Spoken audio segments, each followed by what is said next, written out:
আজকে রাতে কি রান্না করছি দেখো। বরবটি, একটা আলু দিয়েছি আর বেগুন দিয়েছি আর শুকনো লঙ্কা দিয়ে সুন্দর করে ফ্রাই করে নিলাম। আর এখানে আমি ময়দাটাকে রেডি করে রেখেছি। আজকে একটু লুচি বানিয়ে খাওয়ার ইচ্ছা হলো, তো লুচিটা করব। এটা করলেই আমার মোটামুটি হয়ে যাবে আর সমস্ত কিছু কাজ কমপ্লিট হয়ে গেছে।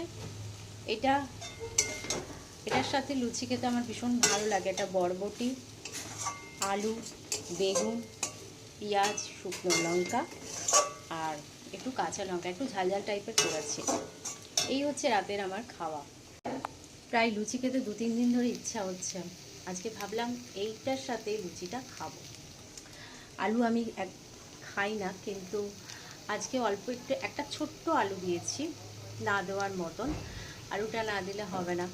তো চলো, রাতের এই খাওয়া দাওয়া। আর বরমশাই তো ভাত খাবে, তার খাবারটাও আমি রেডি করেছি। তো চলো, এখনকার মতো ভিডিওটা এন্ড করলাম। ভিডিওটা ভালো লাগলে প্লিজ লাইক করো, কমেন্ট করো, শেয়ার করো আর সাবস্ক্রাইব করতে ভুলো না। এখনকার মতন গুড নাইট আর টাটা।